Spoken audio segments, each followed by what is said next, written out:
அனைவருக்கும் வணக்கம். இப்ப 10th பாலிட்டில நம்ம ஃபர்ஸ்ட் 3 லெசன்ஸ் வந்து முடிச்சுட்டோம். அந்த 3 லெசன்ஸ் இன்னும் பார்க்கல அப்படின்னா, நான் வீடியோ குடுத்துருக்கேன். அத பார்த்துக்கோங்க. அண்ட் இப்ப நம்ம 4th லெசன்ல இருக்கோம். இந்தியாவின் வெளியுறவு கொள்கை. இந்தியா வெளியுறவு கொள்கை அப்படின்னா எதுவும் கிடையாது. இப்போ நம்ம நாட்டுக்கு பக்கத்துல இருக்க அண்டை நாடுகள் இருக்காங்க இல்லையா? அவங்களுக்கு ஏதாச்சும் ஒரு பிரச்சனைன்னா, நம்ம போய் நிக்கணும், நம்ம உதவணும். அதே மாரி அவங்க நமக்கு ஏதாச்சும் பிரச்சனை, இப்போ கொரோனா போன்ற பெருந்தொற்று அந்த மாதிரிலாம் இருந்துச்சு இல்லையா? அந்த டைம்ல அவங்க வந்து நம்மளுக்கு ஹெல்ப் பண்ணியிருப்பாங்க. ஸோ இது மாதிரி அவங்களுக்கு தேவையானப்போ நம்ம போய் நிற்கணும். நம்மளுக்கு ஏதாச்சும் ஒன்றுன்னா அவங்க கிட்ட கேட்போம். ஸோ அதுதான் வந்து வெளியுறவு கொள்கை அண்டை நாடுகளோட. சரிங்களா? ஃபார் எக்ஸாம்பிளுக்கு இப்போ நம்ம வீட்டில் இருக்கோம். நம்ம பக்கத்து வீடு, எதிர் வீடு அந்த மாதிரி அக்கம் பக்கம் வீடு இருக்காங்க. ஸோ அவங்க கிட்ட நம்ம வந்து நல்லா ஃப்ரெண்ட்லியாக இருக்கும்போது என்ன ஆகும், நம்மளுக்கு ஏதாச்சும் இப்போ தேவை, ஒரு எமர்ஜென்சி நம்மளுக்கு காசு தேவைப்படுது அப்படின்னா நம்ம அவங்க கிட்ட கேட்கலாம். இல்லை நமக்கு ஏதாச்சும் ஒரு வீட்டில் வந்து ஏதாச்சும் ஒரு பார்ட்டி பண்ணுறோம், பர்த்டே பார்ட்டி பண்ணுறோம் நம்ம குழந்தைங்களுக்கு. அந்த டைமில் நம்ம அவங்கள போய் இன்வைட் பண்ண முடியும். அவங்க வந்து நம்ம வீட்டுக்கு வருவாங்க. அவங்க நல்லா வந்து ஒரு ரிலேஷன்ஷிப் வந்து இருக்கும். இதே அவங்க அக்கம் பக்கம் வீட்ல நம்ம வந்து ஒரு சண்டை போட்டுடுறோம். ஒரு சண்டை போட்டுட்டு ஒரு பேசாம இருக்கோம்.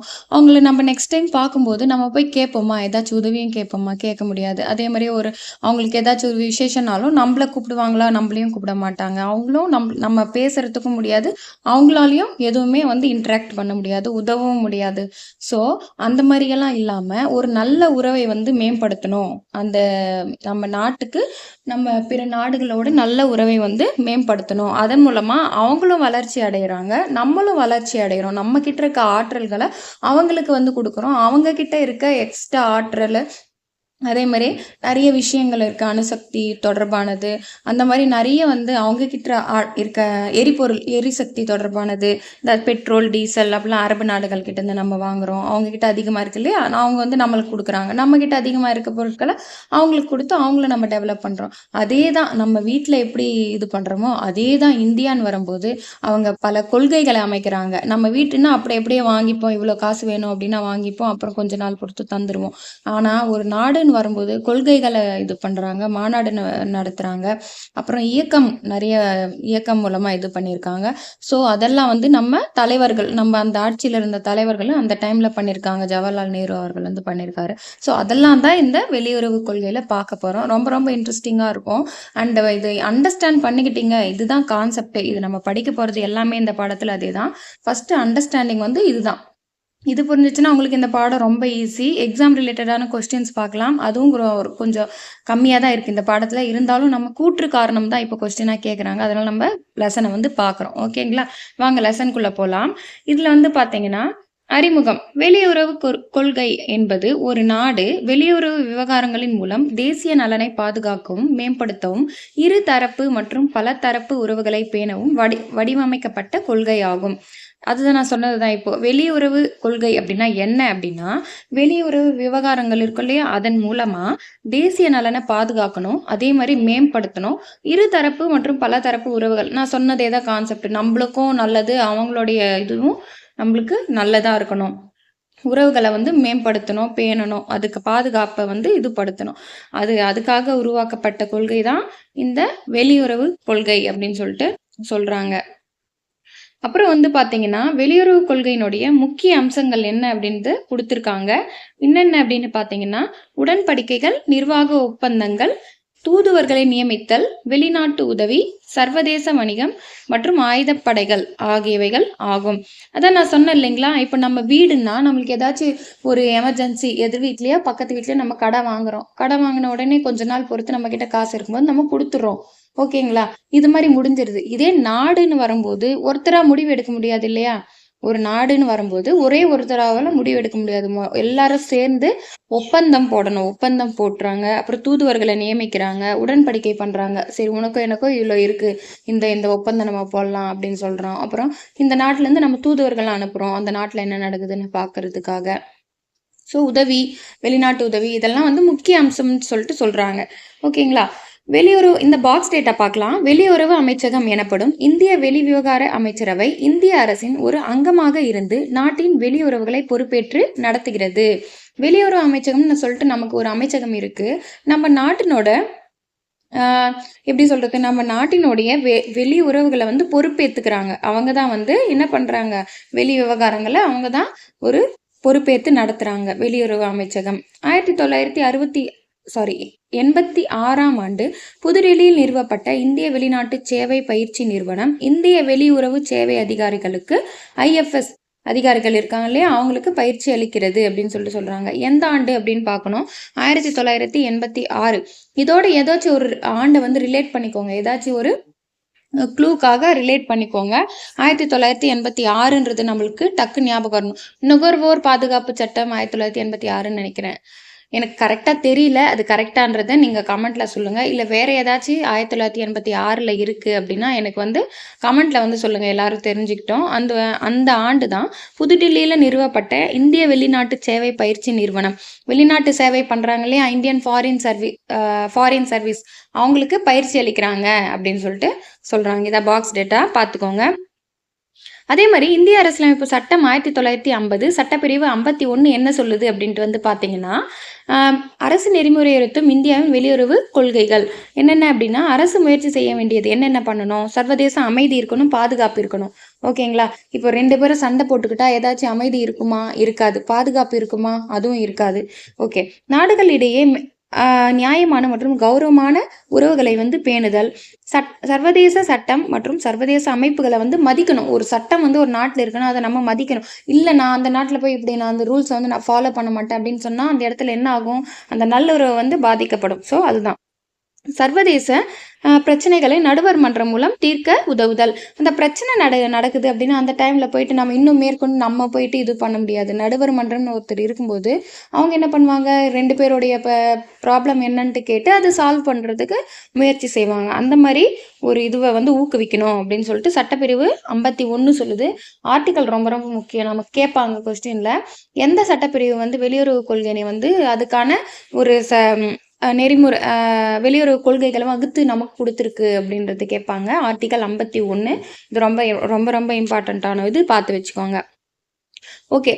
நெக்ஸ்ட் வந்து பார்த்தீங்கன்னா, நமது வெளியுறவு கொள்கையினுடைய முக்கிய நோக்கங்கள் என்னென்ன, நமக்கு தெரிஞ்சது தான். தேசிய பாதுகாப்பு இருக்கணும், வளமை இருக்கணும், நட்பு நாடுகளினுடைய எண்ணிக்கை அதிகரிக்கணும், அதுக்கப்புறம் வந்து உலக அமைதி அடைதல் மற்றும் ஒவ்வொரு நாட்டிலும் அமைதியுடன் சேர்ந்து இருக்கணும், பொருளாதார வளர்ச்சி, 2 பேருக்குமே பொருளாதார வளர்ச்சி, அதுதான் வந்து சொல்கிறாங்க. என்னென்ன நோக்கங்கள்னு பார்த்துக்கோங்க ஜஸ்ட்டு.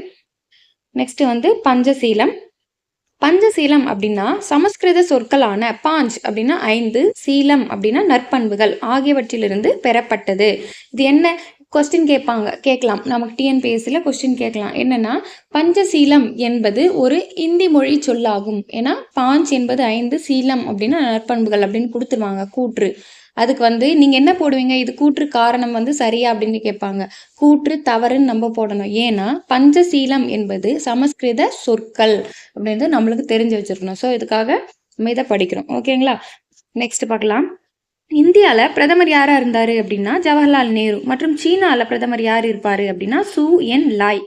ஆகிய நாடுகளுக்கிடையே அமைதியுடன் இணங்கி இருத்தலுக்கான 5 கொள்கைகள் தான் வந்து பஞ்சசீலம் அப்படின்னு சொல்லிட்டு சொல்கிறாங்க. பாஞ்சுனா 5ன்ட்டு நம்ம பார்த்தோம். சீலம் அப்படின்னா நற்பண்புகள் அப்படின்றத நம்மளுக்கு தெரியும். ஸோ எந்தெந்த நாடுகளுக்கு இடையே, இந்தியா மற்றும் சீனா. இந்தியாவில் ஜவஹர்லால் நேரு இருப்பார், சீனாவில் சூ என் லாய். அவங்க 2 பேருக்கும் இடையே ஏற்பட்ட ஒரு 5 கொள்கைகள் தான் பஞ்சசீல கொள்கை. எந்த ஆண்டு அப்படின்னா 1954ஆம் ஆண்டு ஏப்ரல் மாதம் 28ஆம் நாள் வந்து கையெழுத்து ஆச்சு. ஸோ இந்த ஆண்டு வந்து ரொம்ப முக்கியம், அது வந்து பார்த்துக்கோங்க. எந்த 2 நாடுகள் அப்புறம் எந்த ஆண்டு, இது வந்து ரொம்ப முக்கியம். இரு அரசாங்கங்களும் பின்வரும் கோட்பாடுகளின் அடிப்படையில் ஒரு ஒப்பந்தத்தை வந்து ஏற்படுத்திக்கிட்டாங்க. அந்த 5 கொள்கைகள் என்னென்ன அப்படின்னு கொடுத்துருக்காங்க, பார்க்கலாம். ஒவ்வொரு நாட்டின் எல்லையையும் இறையாண்மையும் பரஸ்பரம் மதித்தல். இந்த டயக்ராமில் கொடுத்துருக்காங்க பாருங்க. அதுதான் அதாச்சும் மதிக்கணும், எல்லையை மதிக்கணும். இந்த நாடு இவ்வளோ இருக்குன்னா நம்ம தாண்டி அதில் போயிட்டு இது பண்ணக்கூடாது. நெக்ஸ்ட் பரஸ்பர ஆக்கிரமிப்பின்மை. அதே தான், நம்ம வந்து இல்லை நான் போய் ஆக்கிரமிப்பு பண்ணுவேன் அப்படின்னு சொல்லிட்டு நீயும், அதாச்சும் இந்தியாவும் பண்ணக்கூடாது, சீனாவும் பண்ணக்கூடாது, நீங்களும் பண்ணாதீங்க நாங்களும் வரமாட்டோம். அது பரஸ்பர உள்நாட்டு விவகாரங்களில் தலையிடாதிருத்தல். இப்போ நம்ம உள்ள வந்து நமக்கு பிரச்சனை பண்றது, ஆல்ரெடி நம்மளுக்கு வந்து உள்நாட்டுல பிரச்சனை இருக்கு. அவங்க வந்து நம்மள தலையிடுறது. நீங்க இப்படி பண்றீங்க, நீங்க அப்படி பண்றீங்க. அந்த மாரிலாம் நீங்களும் பண்ணாதீங்க, நாங்களும் வரமாட்டோம் அப்படின்னு சொல்லிட்டு நம்ம விவகாரங்கள தலையிடாதிருத்தல். பரஸ்பர நலனுக்காக சமத்துவம் மற்றும் ஒத்துழைத்தல். 2 பேரும் நல்லா இருக்கணும். நீங்களும் நல்லா இருக்கணும், நாங்களும் நல்லா இருக்கணும் அப்படின்றதுக்காக எல்லாமே வந்து ஒரு கோஆப்பரேட் பண்றது. நெக்ஸ்ட் அமைதியாக சேர்ந்திருத்தல். நம்ம 2 எல்லாம் வந்து 2 வந்து கண்ட்ரியும் நம்ம சேர்ந்து இருக்கலாம். அமைதியா சேர்ந்து இருக்கலாம். இந்த மாதிரி இந்த கொள்கைகள்லாம் வந்து பஞ்சசீல கொள்கைகள் அப்படின்னு சொல்லிட்டு சொல்றாங்க. இந்த கொள்கைகள் இந்தோனேஷியாவில் 1955ஆம் ஆண்டு நடைபெற்ற ஆப்பிரிக்கா ஆசிய மாநாட்டில் கையெழுத்தான பாண்டோங் பிரகடனத்தில் சேர்க்கப்பட்டன. இந்த கொள்கைகள்லாம் நல்லா இருக்கே அடடா அப்படின்னு சொல்லி இந்த பாண்டோங் மாநாடு பாண்டோங் பிரகடனம் அப்படின்னு சொல்லிட்டு கையெழுத்தாயிருக்கும். எந்த இடம் அப்படின்னு பார்த்தீங்கன்னா இந்தோனேஷியாவில். ஓகேங்களா, இந்தோனேஷியாவில் கையெழுத்தாயிருக்கும். எந்த ஆண்டு? 1955ஆம் ஆண்டு கையெழுத்தாயிருக்கும். அதுக்கு அங்கே வந்து ஆப்பிரிக்கா ஆசியா மாநாட்டில், எந்த மாநாடு அப்படின்னா ஆப்பிரிக்கா ஆசியா மாநாட்டில் கையெழுத்தாயிருக்கும் பாண்டும் பிரகடனம். அதில் வந்து சேர்த்துட்டு இருப்பாங்க இந்த கொள்கைகளை. நல்லா இருக்கு அப்படின்னு சொல்லி இந்த பேஜ் வந்து நம்ம ரீகேப் பண்ணிட்டு பார்த்துட்டு வரலாம். இது என்னென்ன கொஸ்டின் இருக்குன்ட்டு மட்டும் இம்பார்ட்டன்ட்டு. வெளியுறவு கொள்கைனா என்ன அப்படின்னு பார்த்தீங்கன்னா, தேசிய நலனை பாதுகாக்கவும் மேம்படுத்தவும் இருதரப்பு பல தரப்பு உறவுகளை பேணவும் வடிவமைக்கப்பட்ட கொள்கை தான் வெளியுறவு கொள்கை டெஃபினேஷனு. அதுக்கப்புறம் எந்த அமைச்சகம் வந்து இந்திய வெளி விவகார அமைச்சரவையை வந்து ஒரு அங்கமாக இருந்து வெளியுறவுகளை பொறுப்பேற்று நடத்துது அப்படின்னு பார்த்தீங்கன்னா வெளியுறவு அமைச்சகம் தான் நடத்துது. எந்த ஆண்டு நிறுவப்பட்ட புதுடெல்லியில் நிறுவப்பட்ட இந்திய வெளிநாட்டு சேவை பயிற்சி நிறுவனம் IFS அதிகாரிகளுக்கு பயிற்சி அளிக்கிறது அப்படின்னா 1986ஆம் ஆண்டு நிறுவப்பட்டது அப்படின்ட்டு நம்ம ஆன்சர் பண்ணணும். அதாச்சும் முக்கிய அம்சங்கள், வெளியுறவு கொள்கையின் முக்கிய அம்சங்கள் என்னென்னு பார்த்தீங்கன்னா உடன்படிக்கைகள், நிர்வாக ஒப்பந்தங்கள், தூதுவர்களை நியமிக்கணும், வெளிநாட்டு உதவி, சர்வதேச வணிகம் மற்றும் ஆயுதப்படைகள். அப்புறம் எந்த இந்திய அரசியலமைப்பு சட்டப்பிரிவு வந்து நமக்கு வந்து வெளியுறவு கொள்கைகளை பற்றி சொல்லுது அப்படின்னு கேட்டாங்கன்னா சட்டப்பிரிவு 51. எந்த ஆண்டு அப்படின்னு பார்த்தீங்கன்னா 1950ஆம் ஆண்டு. வெளியுறவு கொள்கையின் முக்கிய நோக்கங்கள் வந்து ஜஸ்ட் நம்ம வந்து பார்த்துக்கணும். நம்மளுக்கு பார்க்கும்போதே அது வந்து தெரியும், இன்கேஸ் கொஸ்டினில் கேட்டாலுமே இந்த கான்செப்ட். நெக்ஸ்ட் பஞ்சசீலம் என்ற சொல் எந்த மொழி சொல்லிலிருந்து வந்ததுன்னா சமஸ்கிருத சொல். பாஞ்ச் என்பது என்ன அப்படின்னா 5. சீலம் அப்படின்னா என்ன அப்படின்னா நற்பண்புகள். ஓகே, இந்தியா எந்த இரு நாடுகளுக்கு இடையே வந்து அமைதியுடன் இருக்கணுன்றதுக்காக 5 கொள்கைகள் போடப்பட்டது அப்படின்னா இந்தியா மற்றும் சீனா. அப்போது இந்தியாவின் பிரதமராக இருந்தவர் யார் அப்படின்னா ஜவஹர்லால் நேரு. சீனாவின் பிரதமர் யார்? சு என் லாய்.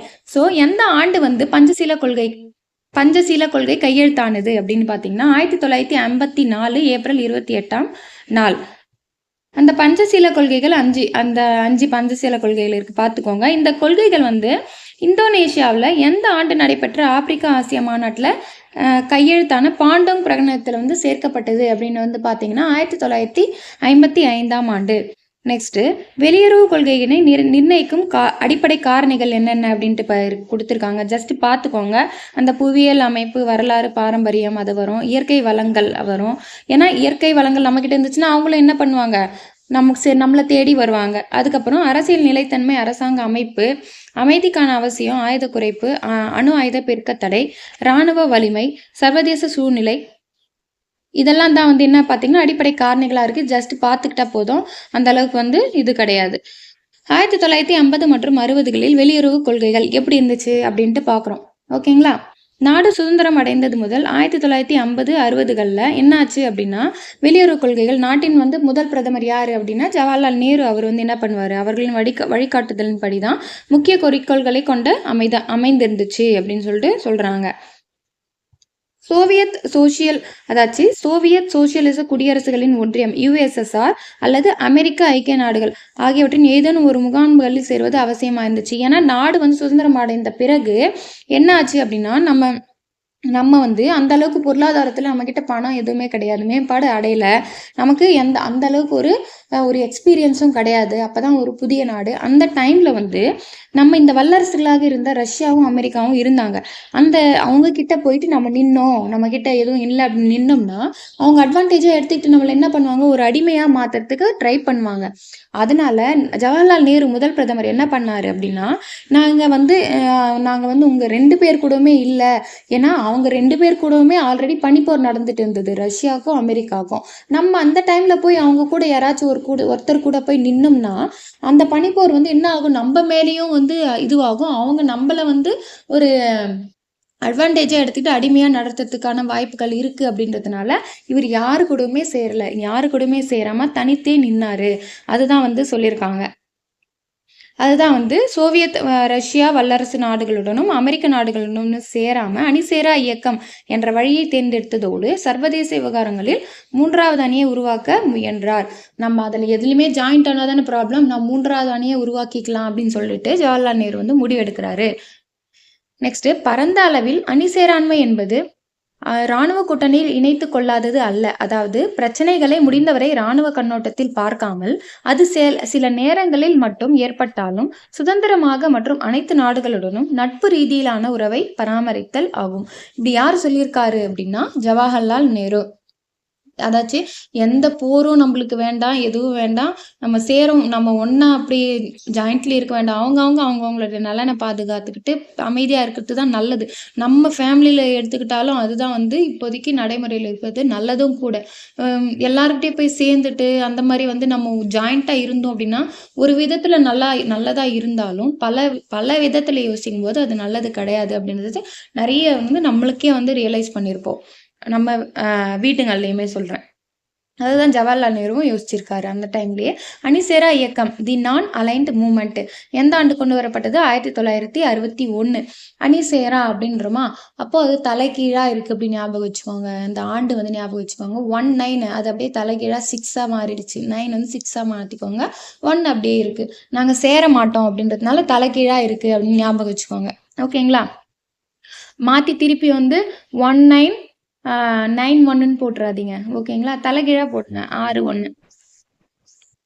ஓகே, இந்த அணிசேரா இயக்கம் அப்படின்ற சொல்லு எந்த ஆண்டு வந்து 1953ஆம் ஆண்டு தான் வந்து ஐநா சபையில் உரையாற்றிய வி.கே. கிருஷ்ணமேனன் என்பவரால் உருவாக்கப்பட்டது. இந்த சொல் சரி ஓகே, ஜவஹர்லால் நேரு வந்து அணிசேரா இயக்கம் நம்ம உருவாக்கணும் அப்படின்ட்டு இது பண்ணார். ஆனால் இந்த சொல்லு எங்கேருந்து எடுத்தாங்க, த நான் அலைன்டு மூமெண்ட் அப்படின்ற சொல்லு அப்படின்னு பார்த்தீங்கன்னா 1953 அதாச்சும் நம்ம குடியரசான ஆண்டுலேருந்து 3வது வருஷம் என்ன பண்ணாங்க, ஐநா சபையில் வி.பி. கிருஷ்ணமேனன் அப்படின்றவர் வந்து உரையாற்றிருப்பார் அணிசேரா இயக்கம் அப்படின்ற ஒரு சொல்.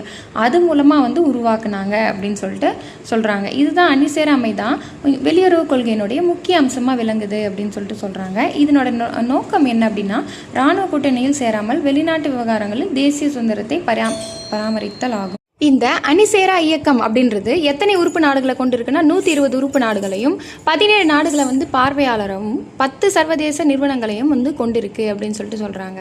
எத்தனை உறுப்பு நாடுகள்? 120 நாடு. பார்வையாளர்கள்னா 17. சர்வதேச நிறுவனங்கள், அதை கம்பெனி, இன்டர்நேஷ்னல் கம்பெனிஸ் இருக்காங்க இல்லையா, அவங்க வந்து 10. ஸோ இது வந்து ஒரு அரசியல் இயக்கத்திலிருந்து பொருளாதார இயக்கமாக மாற்றம் கொண்டுள்ளது அப்படின்னு சொல்லிட்டு சொல்கிறாங்க. சரிங்களா?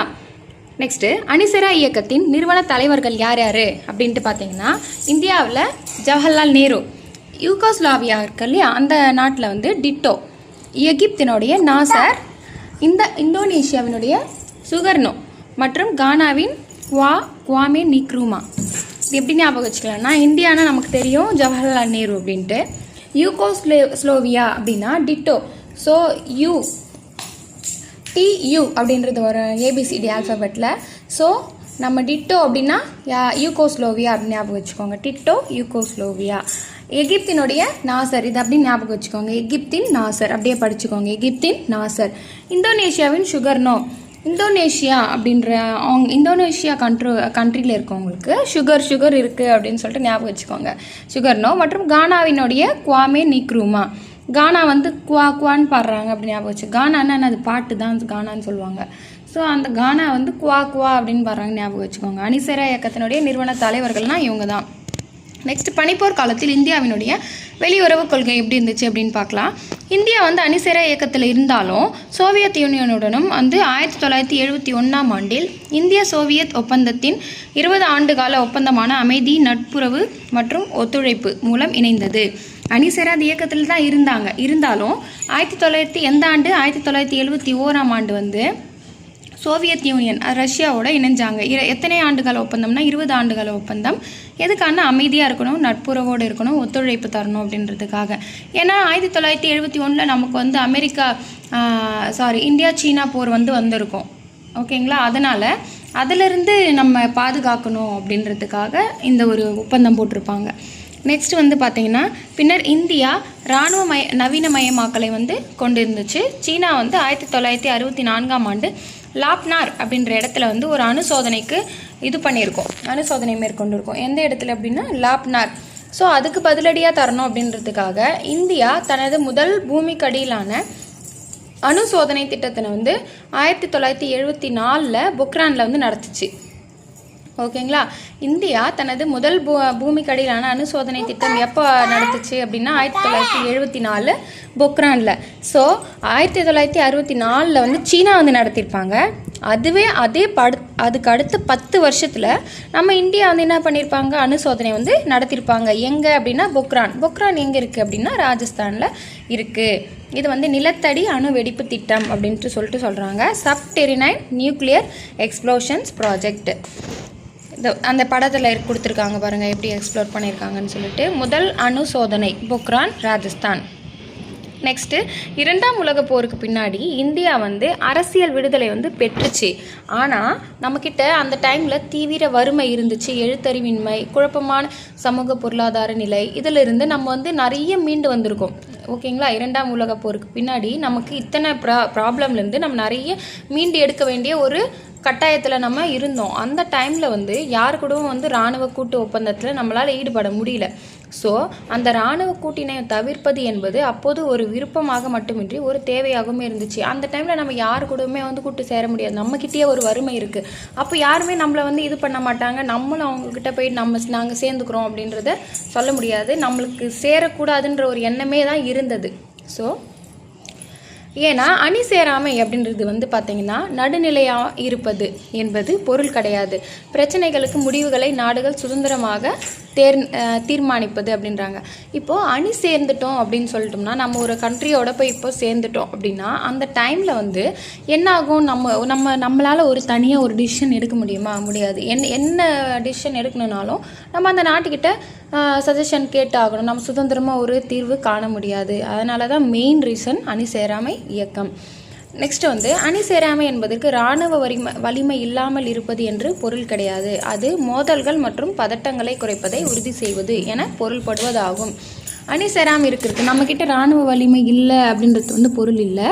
இது வந்து மோதல்கள் மற்றும் பதட்டங்களை வந்து குறைக்கிறதுக்கான ஒரு இதுதான் அப்படின்னு சொல்லிட்டு சொல்கிறாங்க. அமைதியை நாடணும் அப்படின்றாங்க.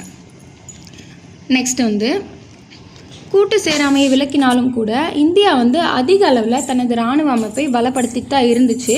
ஒரு அணுசக்தி நாடாகவுமே இருந்தது அப்படின்றாங்க. வெளியுறவு கொள்கைகளை நிர்வகிப்பதில் குறைகளும் இருந்துச்சு, தவறுகளும் இருந்துச்சு. அதுலேருந்து நம்ம என்ன பண்ணிட்டோம், கற்றுக்கிட்டோம் இருக்கோம். சரிங்களா, நமக்கு ஃபஸ்ட்டு எடுத்தோன்னே தெரியாது இல்லையா எப்படி ஒரு கொள்கை போடணும் அப்படின்றது. அதுலேருந்து நம்ம சரி செஞ்சுக்கிட்டு இருக்கோம் அப்படின்றாங்க. இந்தியாவினுடைய அடிப்படை கொள்கை என்ன, அணி சேராமல் இன்னுமே என்ன பண்ணிகிட்டு இருக்காங்க, நடைமுறையில் தான் இருக்குது. நட்புறவாட இருக்காங்க, ஆனால் அணி சேராமல் தனித்து இருக்காங்க. அப்புறம் நெக்ஸ்ட்டு புதிய மாற்றங்கள் 1990 மற்றும் 20ஆம் நூற்றாண்டில் என்னென்ன மாற்றங்கள் வந்துச்சு அப்படின்ட்டு பார்க்கலாம். இந்த 1990 தான் நம்மளுக்கு வந்து பார்த்திங்கன்னா புதிய உலகளாவிய பொருளாதார கொள்கை வந்து ஒன்று இது பண்ணியிருப்பாங்க. நம்ம எக்கனாமிக்ஸ் படிக்கும்போது நம்மளுக்கு தெரிஞ்சிருக்கும். அதில் 1991 வந்து நம்மளுக்கு வந்து புதிய பொருளாதார கொள்கையை வந்து கொண்டு வந்திருப்பாங்க. அதுதான் இப்போ சொல்கிறாங்க. அதுதான் நம்ம எல்பிஜின்னு சொல்லிட்டு படிச்சிருப்போம் இல்லையா, தாராளமயமாக்கல், தனியார் மயமாக்கல் மற்றும் உலகமயமாக்கல்னு சொல்லிட்டு அதுதான் எழுச்சி பெற்றுச்சு. இந்தியா ஒரு உலக பொருளாதார மன்றத்துடன் கேட் இருக்கு இல்லையா, GATT ஓர் ஒப்பந்தத்தில் சேர்ந்ததோடு இருதரப்பு, முத்தரப்பு, பலதரப்பு ஒப்பந்தங்களிலும் இணைந்துச்சு அப்படின்னு சொல்லிட்டு சொல்கிறாங்க. அந்த டைமில் நம்மளுக்கு பொருளாதார வளர்ச்சி இருந்துச்சு, அதனால் கேட் ஒப்பந்தத்தில் சேர்ந்துச்சு அப்படின்னு சொல்லிட்டு சொல்கிறாங்க. நெக்ஸ்ட் பார்க்கலாம். இது பார்க்கலாம். பாயிண்ட் கொடுத்துருக்காங்க பாருங்கள். பின்வரும் பல்வேறு வகைகளின் மாற்றம் கொண்டது வெளியுறவு கொள்கை என்னென்ன அப்படின்ட்டு பார்க்கலாம். சீனாவுடனான நட்புறவு ஏற்பட்டுச்சு. அந்த 1990 அப்புறம் நான் சொல்கிறேன். இது வந்து சீனாவுடனான நட்புறவு கிழக்கு நோக்கிய கொள்கை ஏற்பட்டுச்சு. எப்போ அப்படின்னா 1992. நெக்ஸ்ட் ராஜஸ்தானில் உள்ள பொக்ரானில் நடைபெற்ற இரண்டாவது அணுசோதனை எப்போ நடந்துச்சு அப்படின்னா அதுவும் 1998 வந்து நடந்துச்சு. முதல் அணுசோதனை நம்ம எப்போ பார்த்தோம்? 1974 வந்து பார்த்துருக்கோம். சரிங்களா? இது வந்து இரண்டாவது அணுசோதனை அதே பொக்ரானில் தான் வந்து நடந்துச்சு. இஸ்ரேலிடம் இருந்து பாதுகாப்பு தளவாடங்களை கொள்முதல் செய்தலுக்கான உறவு. இஸ்ரேல் கிட்டேருந்து நம்ம வாங்க ஆரம்பிச்சிட்டோம் பாதுகாப்பு பொருட்களை. நெக்ஸ்ட்டு அரபு நாடுகள் மற்றும் ஈரானுடன் எரிசக்தி ஆற்றல் வள தூதரக உறவு. அதாச்சும் எரிசக்தினா என்ன? பெட்ரோல் டீசல்லாம் இருக்கு இல்லையா? அங்கே தானே அரபு கண்ட்ரீஸில் தானே அதெல்லாம் நிறைய இருக்குது. அதெல்லாம் வாங்கவும் ஆரம்பிச்சிட்டோம் நம்ம வெளியுறவு கொள்கை அது மூலமாக தான். அமெரிக்காவினுடைய அணு ஏவுகணை பாதுகாப்பை திட்டத்தை ஏற்றுக்கொள்ளுதல். அமெரிக்கா கிட்ட நம்ம பாதுகாப்பு திட்டத்தை வந்து ஏற்றுக்கலாம் அப்படின்னு சொல்லிட்டு ஒரு முடிவுக்கு வந்திருக்கோம். சர்வதேச அணுசக்தி நிறுவனத்தில் ஈரானுக்கு எதிராக இந்தியாவினுடைய வாக்களிப்பு அப்படின்னு சொல்லிட்டு சொல்கிறாங்க. நெக்ஸ்ட்டு 21ஆம் நூற்றாண்டில் மீண்டெழும் இந்திய வெளியுறவு கொள்கையின் முதன்மையான பணி உள்நாட்டில் மாற்றங்களை வந்து ஏற்படுத்துறது தான் அப்படின்றாங்க. நம்ம வெளியுறவு கொள்கையினுடைய முக்கியமான பணி என்ன? நம்ம உள்நாட்டில் நம்ம டெவலப்மெண்ட் ஏற்படுத்திக்கணும். இவ்வளோ நாள் நம்ம எந்த இதில் இருந்தோம் அதுலேருந்து மீண்டு வரணும், அதுலேருந்து மேம்படணும் அப்படின்றதுக்கான தான் வெளியுறவு கொள்கை. அதை தானே நம்ம வீட்லேயுமே இது பண்ணணும். நம்மளுக்கு எதுனா தேவைன்னா தானே அவங்கள போய் நாடுறோம். அதே தான் இந்த வெளியுறவு கொள்கையிலுமே வருது. இந்த பேஜை வந்து நம்ம வந்து ஒரு ரிவிஷன் மாதிரி பார்க்கலாம். இந்த அணிசேரா இயக்கம் அதுலேருந்து தான் இப்போ பார்க்கணும். அணிசேரா இயக்கம் எந்த ஆண்டு அப்படின்னா 1961ஆம் ஆண்டு. அணிசேரா இயக்கம் என்ற சொல் யாரால் வந்து உருவாக்கப்பட்டது அப்படின்னா V.K. கிருஷ்ணமேனன். எந்த ஆண்டு வந்து ஐநா சபையில் அவர் உரையாற்றியிருப்பார் அப்படின்னா 1953ஆம் ஆண்டு. அணிசேரா நாடுகளில் எத்தனை உறுப்பு நாடுகள் வந்து கொண்டிருக்கு அப்படின்னு வந்து பார்த்திங்கன்னா 120 உறுப்பு நாடுகள். எத்தனை பார்வையாளர்களை கொண்டிருக்குன்னா 17 பார்வையாளர்கள். சர்வதேச நிறுவனங்கள் எத்தனை இருக்குது அப்படின்னா 10 நிறுவனங்களை வந்து கொண்டிருக்கு. இந்த அணிசேரா இயக்கத்தினுடைய நிறுவன தலைவர்கள் யார் அப்படின்னு பார்த்தீங்கன்னா இந்தியாவில் யார் அப்படின்னு பார்த்தீங்கன்னா ஜவஹர்லால் நேரு, யூகோஸ்லோவியா அப்படின்னா டிட்டோ, எகிப்து அப்படின்னா நாசர், இந்தோனேஷியாவில் யார் வருவார் அப்படின்னா சுகர்னோ வருவார், கானா அப்படின்னா குவாமே நிக்ரூமா. நெக்ஸ்ட்டு பனிப்போர் காலத்தில் இந்தியாவினுடைய வெளியுறவு கொள்கையில் இந்தியா அணிசேரா இயக்கத்தில் இருந்த போதும் சோவியத் யூனியனுடன் தாராளமயமாக்கல் எந்த ஆண்டு வந்து ஒப்பந்தம் வந்து மேற்கொண்டுச்சு அப்படின்னா எந்த ஆண்டு வந்து ஒப்பந்தம் மேற்கொண்டுச்சு ரஷ்யா கூட அப்படின்னா 1971ஆம் ஆண்டு. எத்தனை ஆண்டுகால ஒப்பந்தம் அப்படின்னா 20 ஆண்டுகால ஒப்பந்தம். எதற்கானதுன்னா எதற்கான ஒப்பந்தம் அப்படின்னு பார்த்தீங்கன்னா ஒரு அமைதி நட்புறவு ஒத்துழைப்புக்கான ஒப்பந்தம் தான் அந்த ஒப்பந்தம். அதுக்கு அடுத்து வந்து பார்த்தீங்கன்னா சீனா இருக்கு இல்லையா? அது எந்த ஆண்டு வந்து லாப்னார் அப்படின்ற இடத்துல அணுசோதனைக்கு ஒரு இது கொடுத்துச்சு, அணுசோதனை பண்ணுச்சு அப்படின்ட்டு பார்த்தீங்கன்னா 1964. அதுக்கு பதிலடியாக நம்ம இந்தியா எந்த ஆண்டு வந்து முதல் அணுசோதனை திட்டத்தினை கொண்டு வந்துச்சு அப்படின்னா 1974 வந்து பொக்ரானில் வந்து நம்மளுக்கு அந்த சோதனை வந்து கொண்டு வந்துச்சு, முதல் அணுக்கரு சோதனை. நெக்ஸ்ட்டு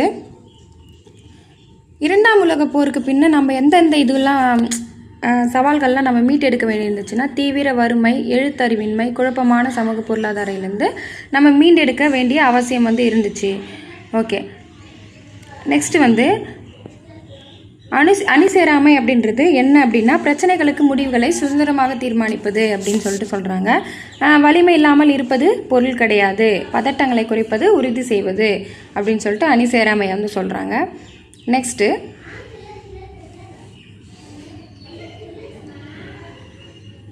இந்தியாவினுடைய அடிப்படை கொள்கை வந்து எது அப்படின்னா அணிசேராமை தான் இருந்துச்சு. இப்போ புதிய மாற்றங்கள் 1990ஆம் ஆண்டுக்கு மேலே மற்றும் 20ஆம் நூற்றாண்டில் என்னென்ன நடந்துச்சு அப்படின்னா அந்த புதிய கொள்கை LPG கொள்கை வந்துச்சுல, தாராளமயமாக்கல், தனியார் மயமாக்கல், உலகமயமாக்கல். அதே மாதிரி இந்திய அமெரிக்கா அணுசக்தி ஒப்பந்தம் இந்திய வெளியுறவு கொள்கையில் ஒரு குறிப்பிடத்தக்க முன்னேற்றம் ஆகும். ஏன்னா அமெரிக்கா ஒரு காலத்தில் வல்லரசு நாடுகளாக இருந்துச்சு, அவங்கக்கிட்ட நம்ம போய் கையேந்திர நிலைமையில் நம்ம இருந்தோம். ஆனால் இப்போ என்ன ஆச்சு அப்படின்னா இந்திய அமெரிக்கா கூடவே நம்ம என்ன பண்ணுறோம், அமெரிக்கா கூடவே நம்ம இந்திய அமெரிக்கா ஒப்பந்தமே போட்டுட்டோம், அணுசக்தி ஒப்பந்தம். அப்படின்னும் போது நம்ம எந்த அளவுக்கு வந்து டெவலப் ஆகிருக்கோம் அப்படின்றத நம்மளுக்கு தெரிஞ்சுக்கலாம். இது வந்து ஒரு குறிப்பிடத்தக்க முன்னேற்றம் ஆகும். இப்போ தெற்காசிய நாடுகளின் பிராந்திய கூட்டமைப்பு south Asian association for regional cooperation அப்படின்னு 1985. சார்க் நம்ம சார்க் நிறைய கேள்விப்பட்டிருப்போம். ஸோ இதனோட விரிவாக்கம் வந்து தெரிஞ்சுக்கோங்க, நம்ம கொஸ்டினில் கேட்கறதுக்கு சான்சஸ் இருக்குது. 4 ஆப்ஷன் டிஃப்ரெண்ட்டாக கொடுத்துட்டு இதில் எது அப்படின்னு கேட்கலாம், ஏன்னா கேட்டும் இருக்காங்க. சரிங்களா? South Asian association for regional cooperation.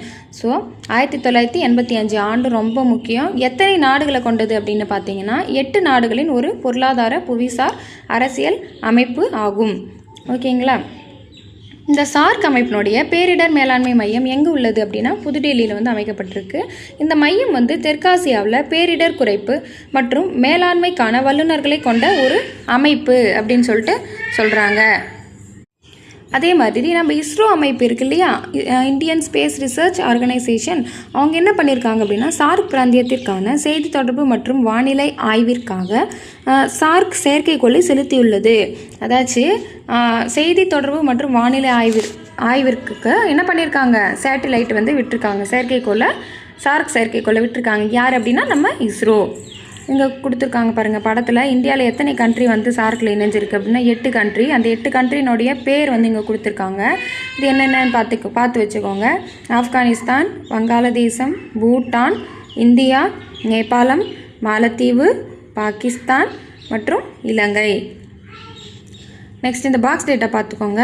வெளியுறவு கொள்கைனா என்னன்னு கொடுத்துருக்காங்க. மற்ற நாடுகளுடன் உறவை பேணுவதற்காக ஒரு நாட்டால் கவனமாக வடிவமைக்கப்பட்ட ஒரு உத்திகளின் கலவை தான் வெளியுறவு கொள்கை. புரியுதுங்களா? இது நம்ம ஃபஸ்ட்லேருந்து படிச்சுட்டு வரோம், அதே டெஃபினேஷன் தான் மறுபடியும் கொடுத்துருக்காங்க. இது ராஜதந்திரம் அப்படின்னா என்ன அப்படின்னா ஒரு அரசின் வெளியுறவு கொள்கையை சூழலுக்கு தகுந்தாற் போல செயல்படுத்துவதற்கான கருவி ஆகும். நமக்கு எப்படி வேணால் சேஞ்ச் பண்ணிக்கணும். இப்போ நம்ம கூட ஒற்றுமையாக இருக்காங்கன்னா நம்ம ஒற்றுமையாக இருக்கணும். டக்குன்னு இது பண்ணுறாங்க அப்படின்னா நம்ம சூழலுக்கு தகுந்தாப்பில் நம்ம வந்து இது பண்ணணும். அந்த டைமில் நம்மளும் ஒற்றுமையாக இருக்கும். ஒரு போர் வந்து தாக்க வராங்க, அந்த டைமில் நம்ம ஒற்றுமையாக இருக்கோம் வாங்க அப்படின்னு சொல்லலாமா? அந்தமாதிரி சொல்ல முடியாது. ஸோ அந்த டைமில் நம்ம என்ன பண்ணணும், ராஜதந்திரத்தை தான் யூஸ் பண்ணி தான் நம்ம அவங்கள வெல்லணும் அப்படின்றாங்க. ஓகே, இது வரைக்கும் நம்ம வந்து ஒரு ரிவிஷன் பார்க்கலாம். இந்தியா வந்து எந்தெந்த உலக குழுக்களில் வந்து இணைஞ்சிருக்கு, புதிய உலக குழுக்கள் அப்படின்னு பார்த்தீங்கன்னா G20, IBSA, bricks. Next India வந்து எந்த இது வந்து ஒரு கொள்கையை மேலோங்கிய ஒரு கருத்தாக வந்து கொண்டு இருக்கு அப்படின்னா ஆயுத பெருக்க தடை. ஆயுதம் வந்து நம்மளுக்கு வேணாம், பெருக்க வேணாம் அப்படின்றத ஒரு மேலோங்கிய கொள்கையாக கொண்டு இருக்கு. இந்தியாவில் சோதனைகள் எந்த ஆண்டு வந்து நடைபெற்றது அப்படின்னா 1974 மற்றும் 1998 வந்து நடைபெற்றுச்சு. எந்த இடம்னா ராஜஸ்தான், பொக்ரான். இந்திய அணுக்கொள்கையின் 2 மைய கருத்துக்கள் என்ன அப்படின்னா முதலில் வந்து பயன்படுத்துறது இல்லை, ரெண்டாவது குறைந்தபட்ச நம்பகமான ஒரு தற்காப்பு தன்மை, நம்மளை பாதுகாத்துக்கணும். நெக்ஸ்ட்டு எந்த 2 நாடுகள் வந்து அணுசக்தி ஒப்பந்தம் வந்து போட்டிருக்கு அப்படின்னா இந்தியா, அமெரிக்கா. இது வந்து இந்தியாவோட முன்னேற்றத்தை காட்டுது அப்படின்றாங்க. சார்க் அப்படின்னுடைய விரிவாக்கம் என்ன அப்படின்னா south Asian association for regional cooperation. இது வந்து எந்த ஆண்டு ஏற்படுத்தப்பட்டது? 1985. இது வந்து எத்தனை நாடுகளுடைய கூட்டமைப்பு அப்படின்னா 8 நாடுகள். இது வந்து பொருளாதார மற்றும் புவிசார் அரசியல் அமைப்பு அப்படின்றாங்க. ஓகே, பேரிடர் மேலாண்மை மையம் சார்க் அமைப்பினுடைய இது எங்கே அமைந்துள்ளது அப்படின்னா புதுடெல்லி. தெற்காசியாவின் பேரிடர் குறைப்பு மற்றும் மேலாண்மைக்கான வல்லுநர்களை கொண்ட அமைப்பு எது அப்படின்னா பேரிடர் மேலாண்மை மையம். நெக்ஸ்ட்டு இஸ்ரோ அமைப்பு சார்க் பிராந்தியத்திற்கான செய்தி தொடர்பு மற்றும் வானிலை ஆய்விற்காக எதனை செலுத்தியுள்ளது? சார்க் செயற்கைக்கோளை செலுத்தியுள்ளது. எந்த அமைப்பு அப்படின்னு கேட்பாங்க, இஸ்ரோ அமைப்பு. ஸோ இந்த 8 நாடுகள் பார்த்து வச்சுக்கோங்க. வெளியுறவு கொள்கைனா என்னன்னு பார்த்துட்டோம். ராஜதந்திரம்னா சூழலுக்கு தகுந்தாற் போல் செயல்படுத்துவதற்கான ஒரு கருவி அப்படின்னு சொல்லிட்டு சொல்கிறாங்க. நெக்ஸ்ட் பார்க்கலாம். இந்தியாவினுடைய வெளியுறவு கொள்கையினுடைய தற்கால சூழல் மாற்றம் மற்றும் தொடர்ச்சி, இதுதான் பார்க்க போகிறோம். இதில் அந்தளவுக்கு டேட்டா கிடையாது இந்த பேராகிராஃபில். இது வந்து பார்த்திங்கன்னா உள்நாட்டு முக்கிய வளர்ச்சி மற்றும் மேம்பாட்டிற்கு சர்வதேச ஒத்துழைப்பை பெறுவது இந்தியாவின் வெளியுறவு கொள்கையின் நோக்கங்களில் ஒன்றாக விளங்குகிறது. அதே தான் கொடுத்துருக்காங்க. முக்கிய வளர்ச்சி மற்றும் மேம்பாட்டிற்கு ஒத்துழைப்பை வந்து பெறுறது. இது அந்த அளவுக்கு எதுவும் கிடையாது, ஜஸ்ட் பார்த்து வச்சுக்கோங்க. புக்கு வச்சுருக்கோங்க கையில். கிழக்கே நோக்கு பாருங்கள், இந்த இது பாருங்கள். கிழக்கே நோக்கு என்பதிலிருந்து கிழக்கு செயல்பாடு என்ற கொள்கைக்கு படிப்படியான மாற்றம். அதாச்சு இந்தியாவின் தென்கிழக்காசிய நாடுகளின் கூட்டமைப்பில் உள்ள நாடுகளுக்கும் ஏசியன் பாலமாக எந்த நாடு விளங்குது அப்படின்னா மியான்மர் விளங்குது அப்படின்றாங்க. இந்தோ பசிபிக் இருக்கு இல்லையா, இந்தோ பசிபிக்னா என்ன, பசிபிக் பெருங்கடலுக்கும் இந்தியா பெருங்கடலுக்கும் இடையில் நிலையான மற்றும் பல்முனை சமநிலையை உறுதிப்படுத்துவது இந்த ஆசியாவினுடைய நோக்கம் அப்படின்றாங்க. ஏஷியன் வந்து இருக்கு இல்லையா, அந்த ஏஷியன் அப்படின்றது ஒரு கூட்டமைப்பு. அந்த கூட்டமைப்பினுடைய நோக்கம் என்ன, இந்தோ பசிபிக் பகுதியில் நிலையான மற்றும் பல்முனை சமநிலையை உறுதிப்படுத்துறது அப்படின்றது சொல்கிறாங்க. நமது கிழக்கு கொள்கையின் 3 முக்கிய கூறுகள் என்ன அப்படின்ட்டு சொல்கிறாங்க பாருங்கள். வலிமையான நிலப்பரப்பு இணைப்பு, வணிகம் மற்றும் பாதுகாப்பு தொடர்பானது. இது ஜஸ்ட் பார்த்து வச்சுக்கோங்க. இதெல்லாம் பொருளாதார வளர்ச்சியில் நம்ம இந்தியாவோட முதன்மை குறிக்கோளாக எது இருக்குன்றாங்கன்னா விரிவான, சமமான மற்றும் உள்ளடக்கிய பொருளாதார வளர்ச்சி. இப்போ நெக்ஸ்ட்டு இந்த பாக்ஸ் டேட்டா பாருங்கள். ரெண்டுத்துக்கும் இடையான வேறுபாடுகள் என்னென்னு பார்க்குறாங்க. உள்நாட்டு கொள்கை, வெளியுறவு கொள்கை. உள்நாட்டு கொள்கை என்பது ஒரு நாடு தனது நாட்டிற்குள்ளான விவகாரங்கள் தொடர்பாக கொண்டுள்ள கொள்கை அப்படின்றாங்க. இதே வெளியுறவு கொள்கைனா என்ன, நம்மளுக்கே தெரியுது டெஃபினேஷன். ஒரு நாடு பிற நாடுகளுடன் கொண்டுள்ள விவகாரங்கள் தொடர்பானது வெளியுறவு கொள்கை. இது வந்து பார்த்திங்கன்னா நெக்ஸ்ட்டு வந்து உள் விவகாரங்கள், சமூக நலம், சுகாதாரம், கல்வி அதெல்லாம் வந்து கொண்டது தான் இந்த சட்டங்கள். இது இங்கே வந்து பார்த்திங்கன்னா வெளியுறவு கொள்கையில் பார்த்திங்கன்னா வணிகம், ராஜதந்திரம், தடுப்பு நடவடிக்கைகள், பாதுகாப்பு, உளவுத்துறை மற்றும் உலகளாவிய சூழல் ஆகிய வகைகளை கொண்டது. நம்ம இந்த டெஃபினேஷன் படிக்கும்போதே தெரியுது. உள்நாட்டில் நம்மளுக்கு என்னென்ன இது வரும், நம்மளுக்கு சமூக நலன் தேவைப்படுது, சுகாதாரம் தேவைப்படுது, கல்வி தேவைப்படுது, குடியியல் உரிமைகள் தேவைப்படுது. இதே வெளிநாட்டில் நம்மளுக்கு என்னென்ன தேவைப்படும், அவங்கக்கிட்ட நம்ம மார்க்கெட்டிங் அதாச்சும் வணிகம் பண்ணணும், ராஜதந்திரம் பண்ணணும். அதுதான் வந்து வெளியுறவு கொள்கையில் வரும். நெக்ஸ்ட்டு வழிகாட்டும் சக்தியாக இந்தியா. இது பார்த்திங்கன்னா நம்ம ஆல்ரெடி பார்த்த மாதிரி G20 நாடுகள் அதுலேயும் இணைஞ்சிட்டோம். கிழக்காசிய உச்சி மாநாடு இணைஞ்சிருக்கோம். பிரிக்ஸு இது எல்லாத்துலேயும் உறுப்பு நாடாக இந்தியா இருப்பதுடன் வேகமாக வளர்ந்து வரும் நாடாகவும் வந்து இந்தியா இருக்குது அப்படின்றது சொல்கிறாங்க. அவ்வளோதான், முடிவுரை வந்துட்டோம். முடிவுரையில் என்ன இதில் பாயிண்ட் இருக்குது அப்படின்ட்டு பார்த்தீங்கன்னா, இந்தியா வந்து எந்த ஒரு மிகப்பெரிய இராணுவ கூட்டணியில் இல்லை அப்படின்னாலும் பெரிய நாடுகளுடன் போர்த்திறன் சார்ந்த ஒரு ஆழமான உறவை வந்து கொண்டிருக்கு அப்படின்றாங்க. இந்தியா வந்து சர்வதேச விவகாரங்களில் நிரந்தர நண்பனும் இல்லை, நிரந்தர பகைவனும் இல்லை, நலன்கள் மட்டுமே நிரந்தரமானவை அப்படின்னு சொல்லிட்டு சொல்கிறாங்க. அதாச்சும் சர்வதேச விவகாரங்களில் நான் வந்து பர்மனண்ட்டான ஒரு ஃப்ரெண்டும் கிடையாது, ஒரு எதிரியும் கிடையாது, ஆனால் ஒரு நலன்கள் வந்து நிரந்தரமானது அப்படின்றத சொல்கிறாங்க. அவ்வளோதான், பாடச்சுருக்கம் முடிஞ்சு போச்சு. கலைச்சொற்கள் பார்த்துக்கலாம். வெளியுறவு அப்படின்னா எக்ஸ்டர்னல் அஃபைர்ஸ், பலதரப்பு அப்படின்னா மல்டிலேட்ரல், கொள்முதல் ப்ரொக்யூர்மெண்ட், பன்மை கோட்பாடு ப்ளூரலிசம், பெருங்கொள்ளை நோய் அப்படின்னா பேண்டமிக்ஸ். இந்த பேஜ் இது பார்த்துக்கலாம். இதில் எதுவும் டேட்டாஸ் கிடையாது, இருந்தாலும் இதை பார்த்து வச்சுக்கலாமா. நெக்ஸ்ட்டு இந்தியா வந்து எந்த கூட்டமைப்பில் பாலமாக இருக்குது அப்படின்னா ஏஷியன் கூட்டமைப்பில். அந்த ஏஷியன் கூட்டமைப்பில் உள்ள நாடுகளுக்கு பாலமாக இருப்பது எந்த நாடு அப்படின்னா மியான்மர் வந்து இருக்குது. அப்புறம் எந்த பகுதியில் நிலையான மாற்றம் கொண்டு வரதுக்கு ஏஷியன் உதவுது அப்படின்னா இந்தோ பசிபிக். நெக்ஸ்ட்டு முக்கிய கூறுகள் என்னென்ன, நமது கிழக்கு கொள்கையினுடைய முக்கிய கூறுகள் அப்படின்னா நிலப்பரப்பு இணைப்பு, வணிகம் மற்றும் பாதுகாப்பு. ஸோ இதெல்லாம் அவ்வளோதான், நம்ம பார்த்தாச்சு. ஓகே, தேங்க்யூ, தேங்க்ஸ் ஃபார் வாட்சிங்.